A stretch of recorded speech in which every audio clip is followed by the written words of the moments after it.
from the onslaught of Kali. So he has failed to do his duty, or he has not come up to his expectation. So we will take the 10th verse. Pradeep Prabhu, from today we'll be continuing with the 10th verse. Yes, Prabhuji. Okay. Anyone has any questions so far? Is it clear? I'm very happy to see some of the write-ups. Pradeep, you also wrote well. Priyanka wrote, very good. And of course, Manoram. What about others? Devadatta, you have taken sannyas? You don't want to write? No, Prabhuji, I have written, Prabhuji. Type is remaining. I'll type and send, Prabhuji. You have written, and if you have kept to yourself, then how does it, help? I'll type and send, Prabhuji. Yeah, and for every acharya, when I give class, you must make notes. Yes, Prabhuji. You should not cut a sorry face saying that you don't know about Lakshmi Priya Devi. Then what will you know about Chaitanya Mahaprabhu? How you will receive the mercy of Lord Chaitanya Mahaprabhu? If we don't have any respect for his associates, then how do we receive his mercy? Okay, so we'll go forward from the 10th verse.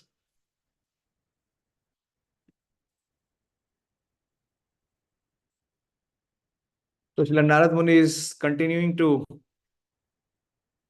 speak, and he is detecting the deficiencies. We have done the 9th verse where he said, although great sage, you have very broadly described the 4 principles, beginning with religious performance.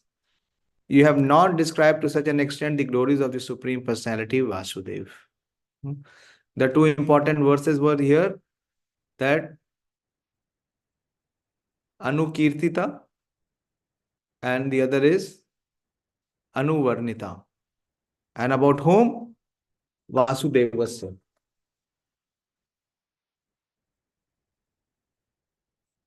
Further, he diagnoses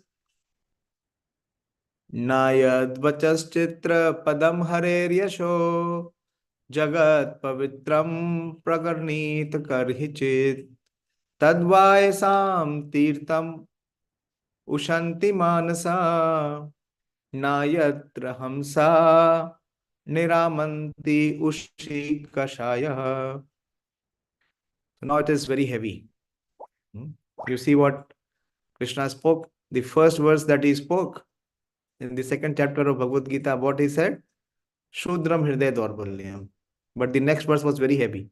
So here what Srila Narad Muni is saying is, Na yad vacaś citra-padaṁ harer yaśo. Vacaś means the words.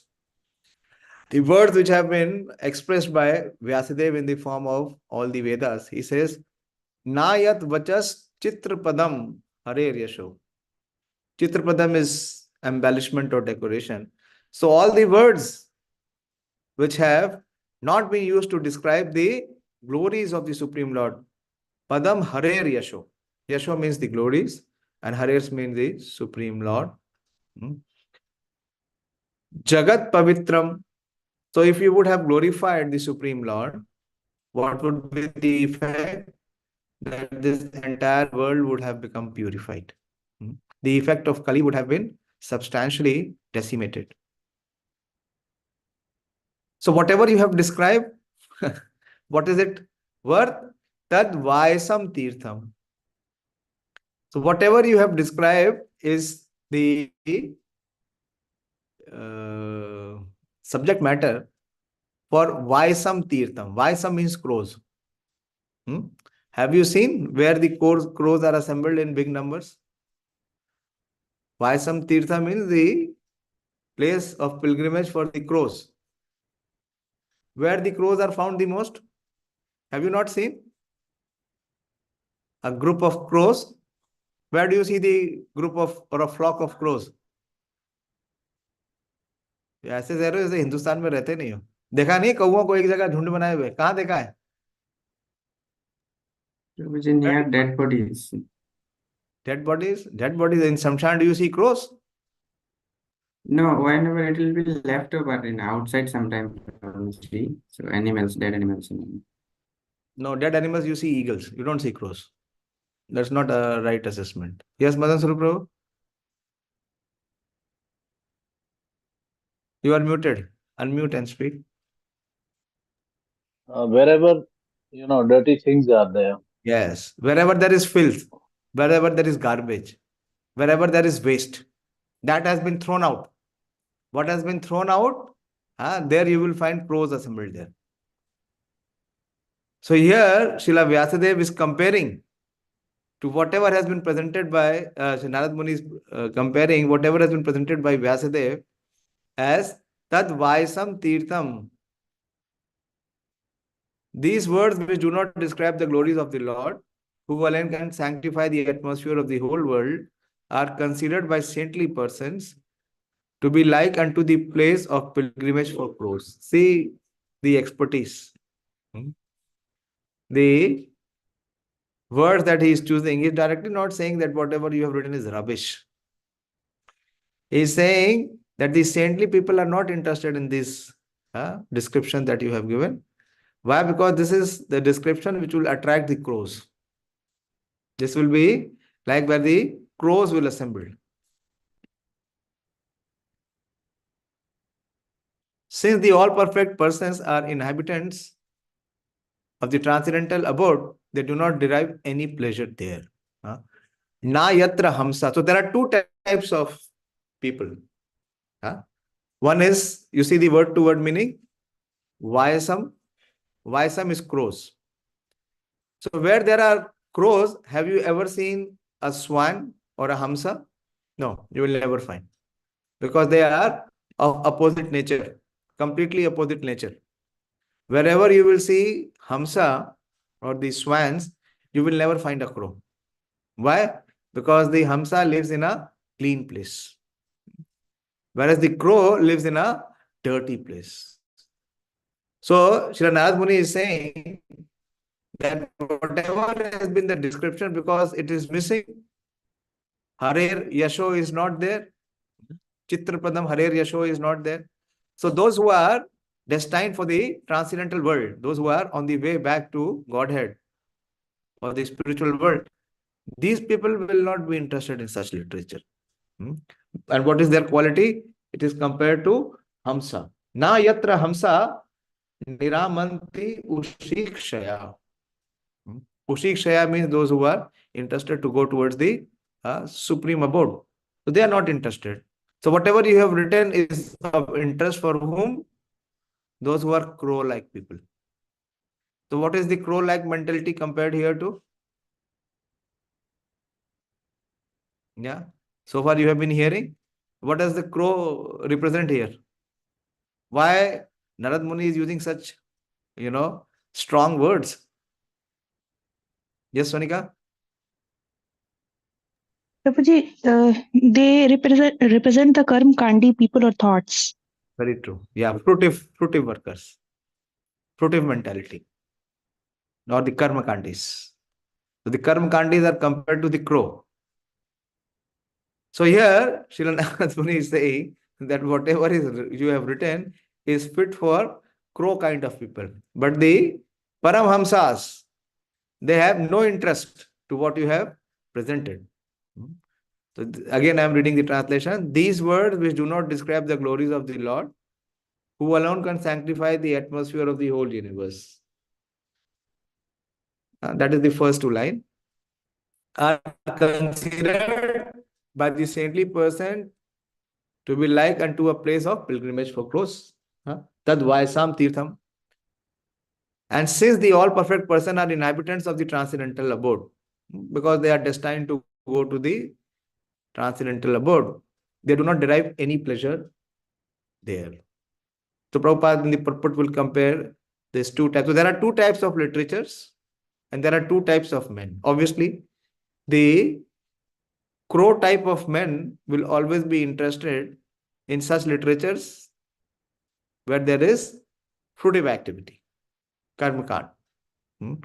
There is sense gratification. But the other type of person is the swan, those who are destined to go to the spiritual world.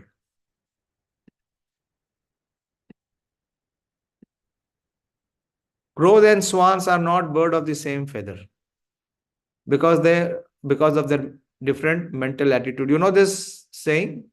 It's a popular English saying Birds of same weather always flock together. Have you heard this? What does it mean? Birds of same feather always flock together. सुना है नहीं सुना है?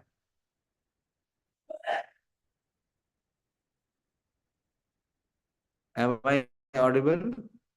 Are you able to hear? Yes, Madan Sarup Prabhu. Yes, Prabhuji. Yes, What Prabhuji. does it mean? Prabhupada is saying they are not of the same feather. Because the quality-wise, they are very different. And, you know, people of same quality, generally they are in the same club. Nature, not quality, nature. Actually, the difference is in their nature. What it means? A person is known by the company he keeps. You have heard that? जैसा होगा संग, वैसा चढ़ जाएगा रंग. So the swans cannot be with crows because they will become crow then. Then there will not be any difference. There is a very, very important lesson here. Srila Vyasadeva is being given. He is being said that the fruity workers or passionate men are compared to the crows. Here comes the point. Whereas the all perfect saintly persons are compared to the swans. Fruity worker समझते हैं ना? Gopal Prabhu, you know what is fruity worker? Fruity worker किसे बोलते हैं? Unmute करके बोलिए.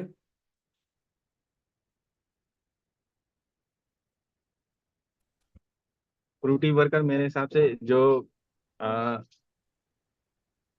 आ, आ, बड़ा सरल है. फ्रूट का हाँ, मतलब है फल. जो फल, फल हाँ, की आसक्ति से कार्य करते हैं या फल को भोगने के लिए कार्य करते हैं. कार्य करते हैं. ठीक है. इसका मतलब क्या है? वो किस प्रकार के कार्य करते हैं? सकाम. सकाम. सकाम कर्मी. हाँ, क्योंकि उनका जो अट्रैक्शन है या मोटिवेशन है किसमें है? फल में. फल को फल भोगने. में. फल को भोगने. तो ऐसे लोग क्या है? फ्रूटिव. तो इसलिए प्रभुपाद जी का ये विशेष योगदान है. प्रभुपाद जी ने टर्म कौन किया? आपको कहीं नहीं मिलेगा, किसी शास्त्र में नहीं मिलेगा फ्रूटिव वर्कर. ये प्रभुपाद जी की देन है. प्रभुपाद जी ठीक ने है. कर्मकांडियों के लिए नया नाम दिया है फ्रूटिव वर्कर्स. हम्म. तो फ्रूटिव वर्कर्स को श्रीमद् भागवतम क्या बोलते हैं? ये कैसे लोग हैं? किसके समान है? क्रो के समान, कौवे के कौवे. समान. कौवे. कौवे. तो आपको संसार में कौवे ज्यादा दिखते हैं या हंस ज्यादा दिखते हैं? आप बाहर निकलते तो क्या दिखते हैं? कौवे दिखते हैं, हंस दिखते हैं? कौवे ज्यादा दिखाई देते हैं. कौवे ही कौवे दिखते हैं, हंस तो दिखते ही नहीं है. लेकिन उन कौवों में अपने को शामिल नहीं करना है, नहीं तो कौवे रह जाएंगे. इसलिए प्रभुपाद जी लिख रहे हैं, the crows take pleasure in a place where garbage is thrown out, just as the passionate fruity workers take pleasure in wine and women and places for gross sense pleasure.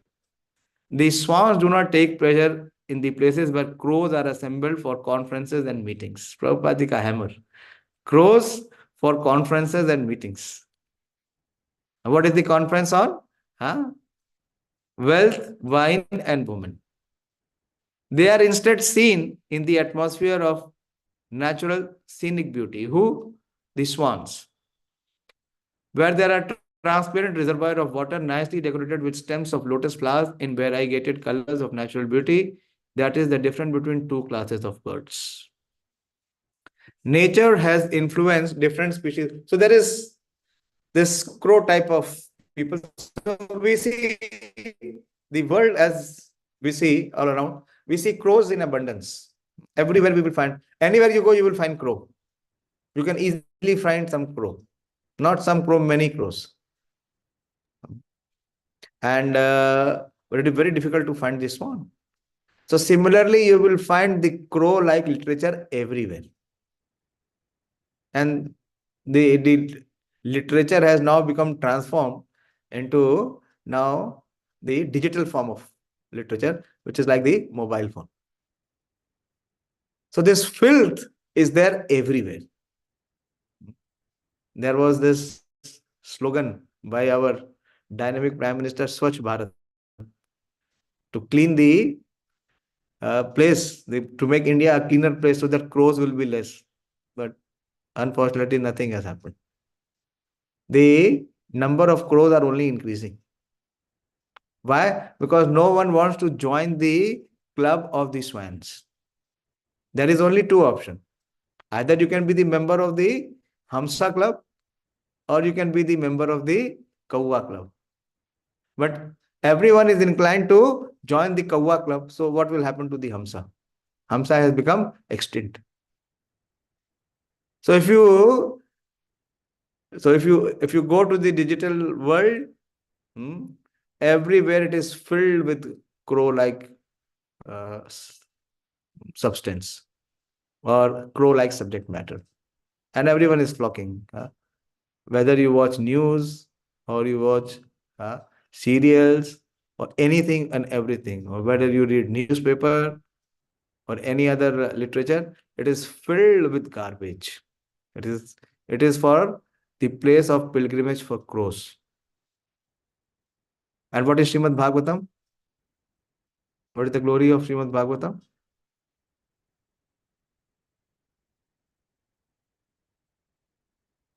Srimad Bhagavatam Pramana Amalam.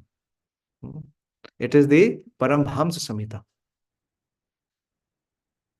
The crows cannot enter this area of Srimad Bhagavatam. But the problem with us is sometimes we want to be in the swan club, but most of the time we want to remain in the crow-like club. Then the conversion will not happen. If we spend a majority of our time with the association of the crow club, and just by coming for some short time in the swan club, the effect will not be there.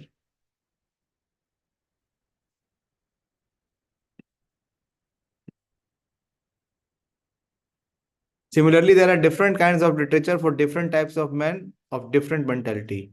Mostly the market literature which attracts men of crows category are literatures containing refused remnants of sensuous topics.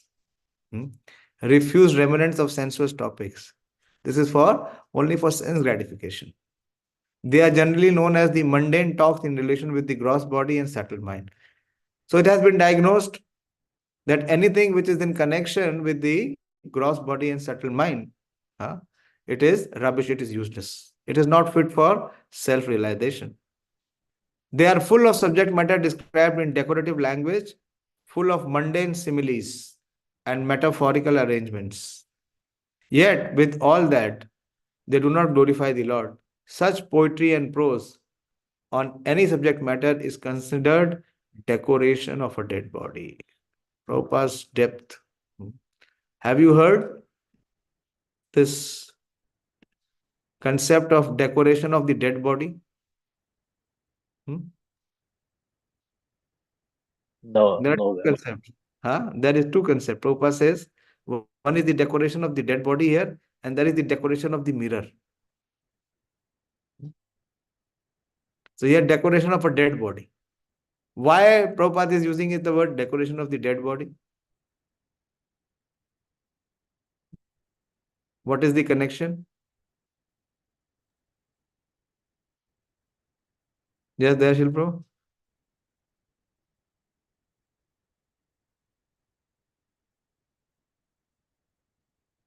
बोलिए दयाशील प्रभु, can you hear? आप बोलिए मदन प्रभु. I think is Yes, internet. Prabhu. Yeah. So, I mean, it's a useless exercise, irrespective of what efforts we make to decorate, it achieves no purpose. No, Because what is the substance? Why it is called dead? because the spirit is not there, soul Because is not there is no endeavor, there is no chesta for self-realization, for the upliftment of the soul.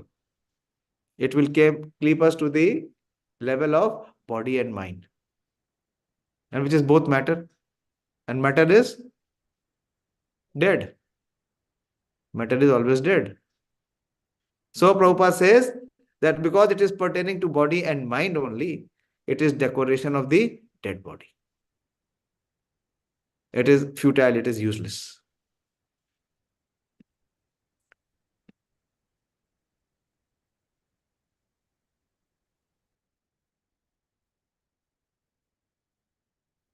Yet with all that, they do not glorify the Lord. Such poetry and prose. Okay.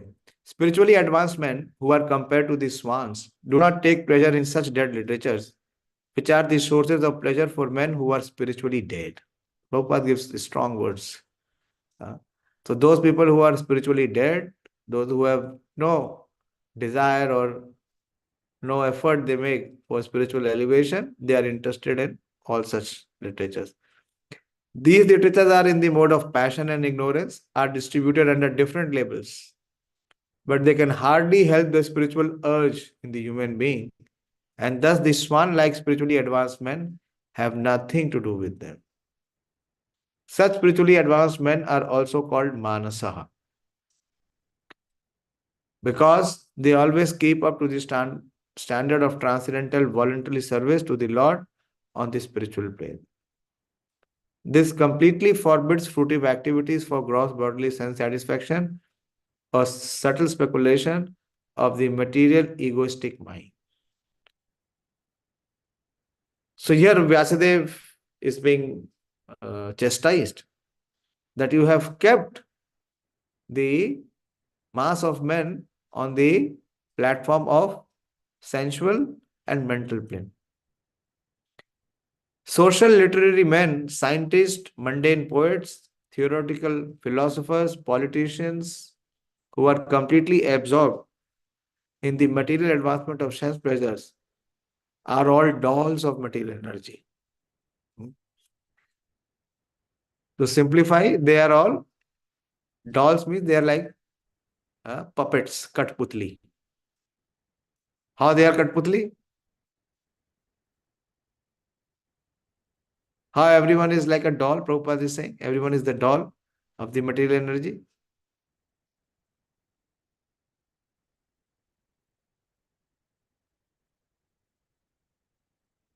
Purushottam Prabhu? How all this so-called very worldly people of repute, social literary men, scientists, some of our students are also scientists, mundane poets, theoretical philosophers, politicians, in the advancement of sense pleasure are all dolls of material energy. How they are dolls of material energy? Hare Krishna Prabhuji, because they all are under the influence of modes. So Yes. not They are an influence of which mode? mode of good ignorance. Passion and ignorance. Passion and ignorance. Yes. They are completely under the control of passion and ignorance. Yes. Right answer. They take pleasure in a place where rejected subject matters are thrown. According to Swami Sridhar, this is the pleasure of the prostitute hunters, even heavy. Sridhar Swami is one of the greatest authority of Srimad Bhagavatam. He says that such places are the pleasure for those people who are prostitute hunters. But literature which describe the glories of the Lord are enjoyed by the Paramhamsas who have grasped the essence of human activity. So this was the negative side, which has been very much highlighted by Shri Narad Muni. And he says, on the other hand, on the positive side, very beautiful verse. This verse you should all try and memorize. Very beautiful verse. This is the verse which will revolutionize our consciousness. Very beautiful verse. Tadvag visargo janatag viplavo yasmin pratishlokam abdhavati api namani anantasya yaśo ankitani yad shanvanti gayanti grihnanti sadhava. I'll repeat one more time. So please hear attentively and try to memorize. Tadvag visargo janatag viplavo yasmin pratishlokam abdhavati api namani anantasya yaśo ankitani yad shanvanti gayanti grihnanti sadhava. Vak means words or vocabulary. Sarga, you know, there are 10 subject matters of Srimad Bhagavatam. Anyone knows what are the 10 subject matters of Srimad Bhagavatam? Like Bhagavad Gita has how many subject matters? 5. 5 subject matters of Bhagavad Gita. And there are 10 subject matters of Srimad Bhagavatam.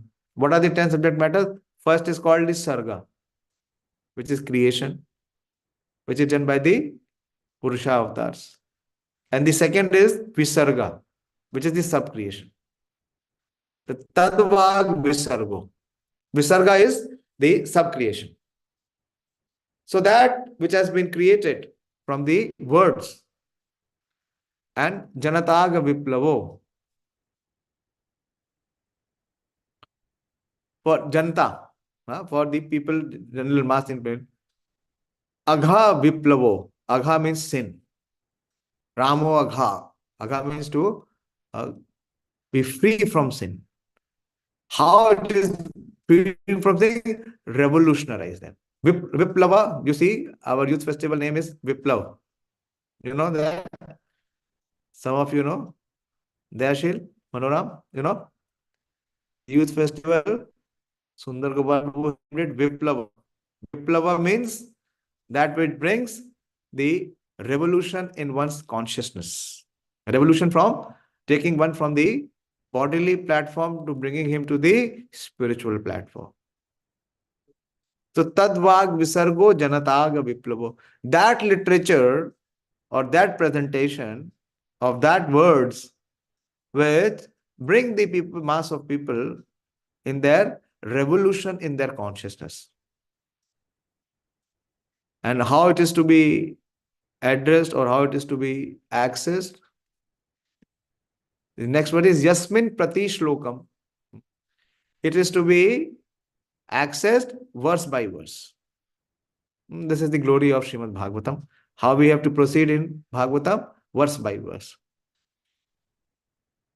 And not abadhavati api. Not it is irregularly composed. Even if such literature which brings the revolution in the consciousness, even if there is some irregularity in its composition. But what is the subject matter of this composition? Namani anantasya yaśo ankitani.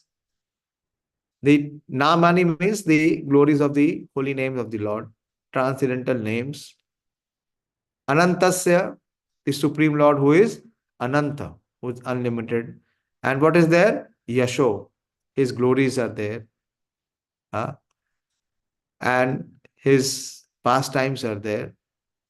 And how it is accepted? Shranvanti. Shranvanti means to hear. Gayanti means to recite or to sing. And most importantly is Grihananti. Grihananti is to accept. So whoever is engaged in hearing, glorifying and accepting such literatures, he is sadhava. He is like a swan. He is the purified men who are honest. On the other hand, that literature which is full of descriptions of the transcendental glories of the name, fame, forms, pastime, etc. of the unlimited Supreme Lord is a different creation, full of transcendental words directed towards bringing about a revolution in the impious life of the world's misdirected civilization. Such transcendental literature, even though imperfectly composed, are heard, sung and accepted by purified men who are thoroughly honest. So this is the instruction given by Narad Muni to Srila Vyasadeva. That what you should write? That Namani Anantasya Yaśo Ankitani. That you should give the literature which is filled with the glories of the name, fame, form, pastimes of the Supreme Lord. And even if while you are presenting such literature, if there is some irregularity or if there is some error also in that, it is not to be considered. Krishna says one verse in Bhagavad Gita twice. Shreyan swadharmo viguna paradharma bhayavaha. You know the verse? It comes twice. It comes in the 3rd chapter when Krishna is talking about everyone to perform one's swadharma, one's occupational duty. I think it is 3.35. And then Krishna speaks about the same in the 18th chapter. That he says, Shreyan swadharmo viguna.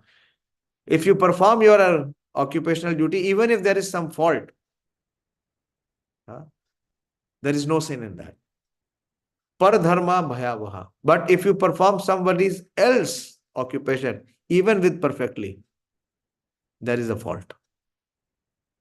So if there is something which is not perfect, like you all are giving your write-ups, so that write-up may be not very perfect in terms of grammar or punctuation or presentation, but it is glorious. Why? Because the subject matter is the glorification of the Supreme Lord. So here it is said that such literature will bring the revolution in the civilization of the present age who are misdirected. I'll also quickly take the purport, although it's a big purport. Prabhupada talks about many issues. We will not discuss all those issues. Prabhupada says it is the qualification of the great thinkers to pick up the best even from the worst. That is what the haṁsā does. If you mix water with milk, the characteristic and the quality of the haṁsā is that it will drink the milk and it will leave the water. It is said that an intelligent man should pick up nectar from the stalk of poison, should accept gold even from filthy place, should accept a good and qualified wife even from an obscure family, and should accept a good lesson even from a man or from a teacher who comes from the untouchables. This is from Chanakya Pandit. This is Chanakya Pandit's Niti. These are some of the ethical instructions for everyone in every place without exception. But a saint is far above the level of an ordinary man. He is always absorbed in glorifying the Supreme Lord, because by broadcasting the holy name and fame of the Supreme Lord, the polluted atmosphere of the world will change. And as a result of propagating the transcendental literatures like Srimad Bhagavatam, people will become sane in their transactions. Sane in their transactions means that they will become at least human. And they will work on the human platform. What it means to be sane, that they will work for their upliftment, not for their own degradation. That is insane.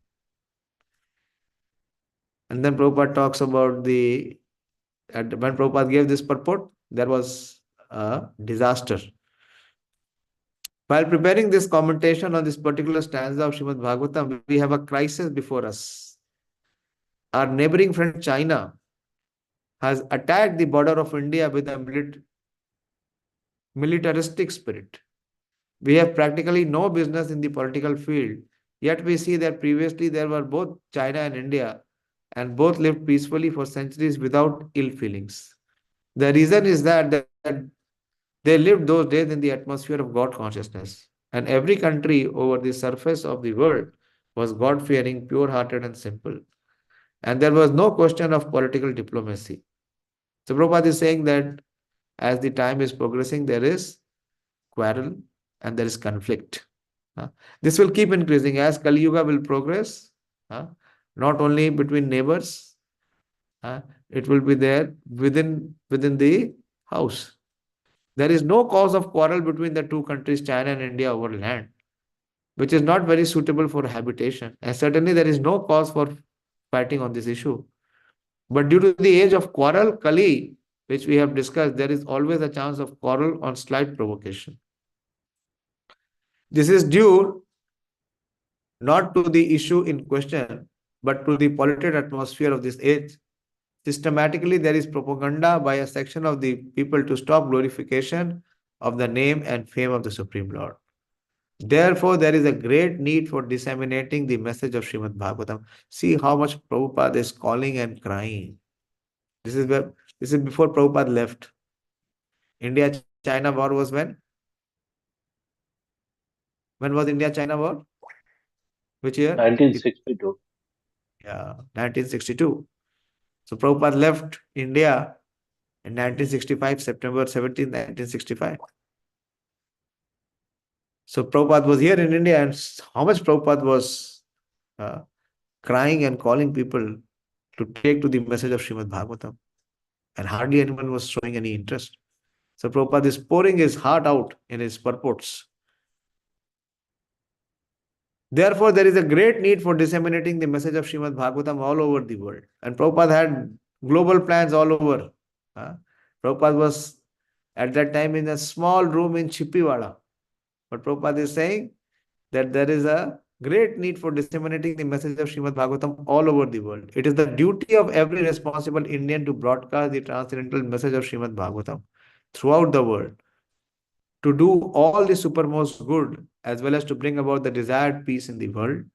Because India has failed in her duty by neglecting this responsible work, there is so much quarrel and trouble all over the world. So Prabhupada is claiming that this is the fault on part of us, the Indians, because we have failed to perform our duty.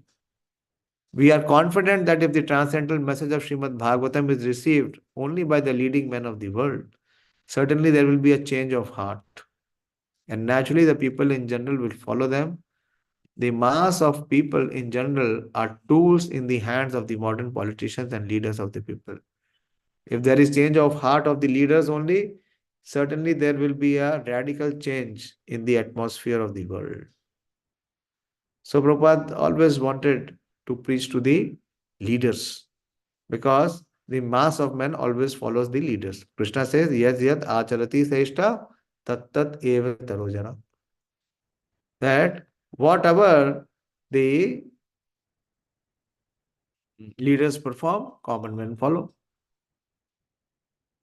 We know that our honest attempt to present this great literature conveying transcendental message for reviving the God consciousness of the people in general and re-spiritualizing the world atmosphere is fraught with many difficulties. So Prabhupada is very humble, very genuine. Our presenting this matter in adequate language, especially a foreign language, will certainly fail, and there will be so many literary discrepancies despite our honest attempt to present it in a proper way. But we are sure that with all our faults in this connection, the seriousness of the subject matter will be taken into consideration, and the leaders of society will still accept this due to its being an honest attempt to glorify the Almighty God. When there is fire in the house, the inmates of the house go out to get help from the neighbors, who may be foreigners, and yet without knowing their language, the victims of the fire express themselves and the neighbors understand the need. Even though not expressed in the same language, the same spirit of cooperation is needed to broadcast this transcendental message of Srimad Bhagavatam throughout the polluted atmosphere of the world. After all, Prabhupada gives a very, very revolutionary statement. He says, it is a technical science of spiritual values. It is a technical science of spiritual value. What is the technique? The technique is to perform devotional service. And what is the value? Value is to revive one's relationship with the Supreme Lord. And thus we are concerned with the techniques and not with the language. If the technique of this great literature are understood by the people of the world, then there will be success. When there are too many materialistic activities by the people in general all over the world, there is no wonder that a person or a nation attacks another person or nation on slight provocation. That is the rule of the age of Kali or quarrel. The atmosphere is already polluted with corruption of all descriptions, and everyone knows it well. There are so many unwanted literatures full of materialistic idea of sense gratification. In many countries, there are bodies appointed by the state to detect and censor obscene literature. This means that neither the government nor the responsible leaders of the public want such literature. Yet, it is in the marketplace because the people want it for sense gratification. The people in general want to read. That is a natural instinct. But their minds are polluted. They want such literature. Under these circumstances, transcendental literatures like Srimad Bhagavatam will not only diminish the activities of the corrupt mind of people in general, but also supply food for their hankering after reading some interesting literature. In the beginning, they may not like it. So Prabhupada is so practical. In the beginning, they may not like it. If you give Srimad Bhagavatam and ask people to read, first they are not interested. They will not take it. But if little bit of persuasion and little bit of your relation, you make them buy one, then Prabhupada is saying, in the beginning, they would not like to read. Why? Because they are inflicted with this crow-like mentality. Because one is suffering from jaundice, is reluctant to take sugar candy. But we should know that sugar candy is the only remedy for jaundice. Similarly, let there be systematic propaganda for popularizing reading of the Bhagavad Gita and Srimad Bhagavatam. So Prabhupada has been crying. Prabhupada wrote a letter. I met someone today. He keeps coming to temple, and he said that Prabhupada criticized Mahatma Gandhi. He was taken very back.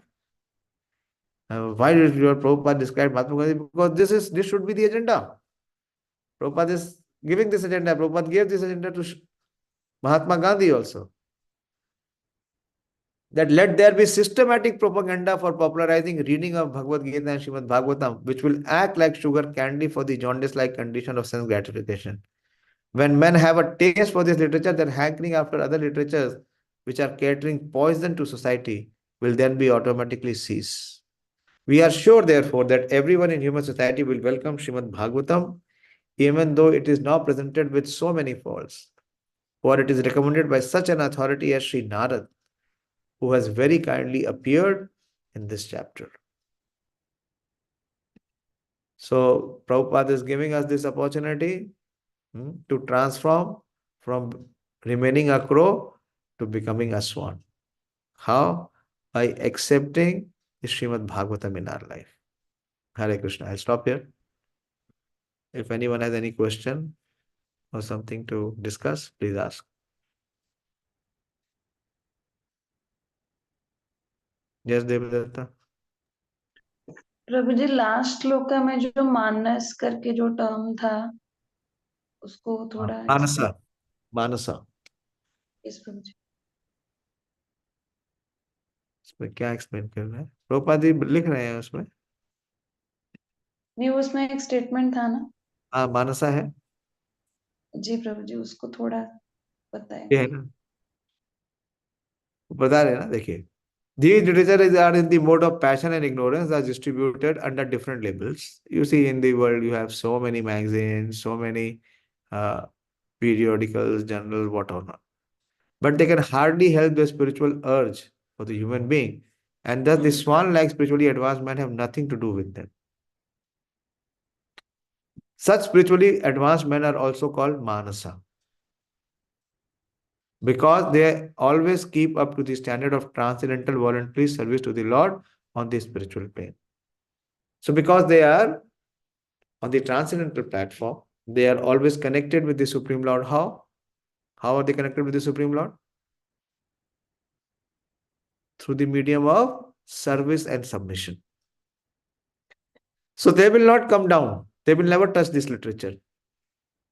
So Mānasā means one whose mind is fixed. Krishna says in Bhagavad Gita, Maya sakta mana partha yogam yunjam madashraya. 7.1. You have Bhagavad Gita with you? Open. You should always keep Bhagavad Gita with you. Now you will search. Balaram Prabhu, you show the verse. 7.1.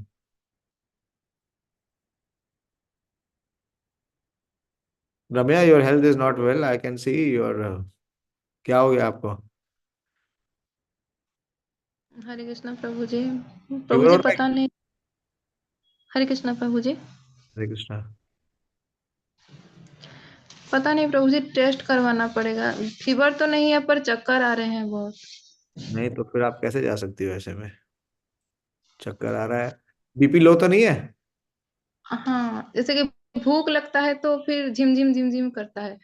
तो अच्छा, मैं बात करता हूँ आपसे. मैं class के बाद बात करता हूँ. देखो, भगवान क्या पूछ रहे हैं? This is where the bhakti chapter starts. Krishna is asking the first thing is मय्या सक्ता मना Partha. Mānasā means whose attachment is always with the Lord. Attachment is of the mind. Come to the translation. Can you come down, Manoram Prabhu? Mind attached to me. So these swan-like people, you can close it. They are mānasā. Is it clear, Devadat? Yes, Prabhuji. What is the understanding? Prabhuji, so we have so many literatures with us, but they are not of that standard, and What they is are mānasā? basically Remain focused. Na? What is mānasā? I have explained mānasā. What is the understanding of mānasā? mānasā are those people who are connected their mind with Lord Yeah. and How? always Yeah. connected. Through the medium of surrender and service. Yes, Prabhuji. Yeah. प्राण अपान समय मानस राजहंस कंठावरोधन विदो स्मरणम कुतस्ति. So the most difficult thing is to connect our mind with the Supreme Lord. This is what Krishna is asking again and again. 7th chapter, 9th chapter, 12th chapter. Mayeva mana adhatsava may buddhi niveshaya nivashyasi mayeva atha urdham na samshaya. That Krishna is asking for the mind to be connected. So how we can connect the mind? When we take shelter of Srimad Bhagavatam. Because Srimad Bhagavatam will connect our mind. Not only our mind, our hearts with Krishna. Where does the mind exist? In the heart. It will revolutionize our mind, which is very much seeking the sense gratification or the sensuous pleasure, to upgrade it and to uplift it to receive the transcendental pleasure. So the swan-like people are called mānasā. Clear? Yes, Thank you very Prabhuji. much. Anyone else? Very good. At least you put your focus on the term. Anyone else has any question? So please, let us try not to remain in the crow-like assembly. From the crow-like assembly, we try to come to the swan assembly. Try to refrain and withdraw from the crow-like assembly. Hare Krishna. Srimad Bhagavatam ki jai. Srila Prabhupada ki jai. Nitai Gaur Premanandi. Hari Hari Bol.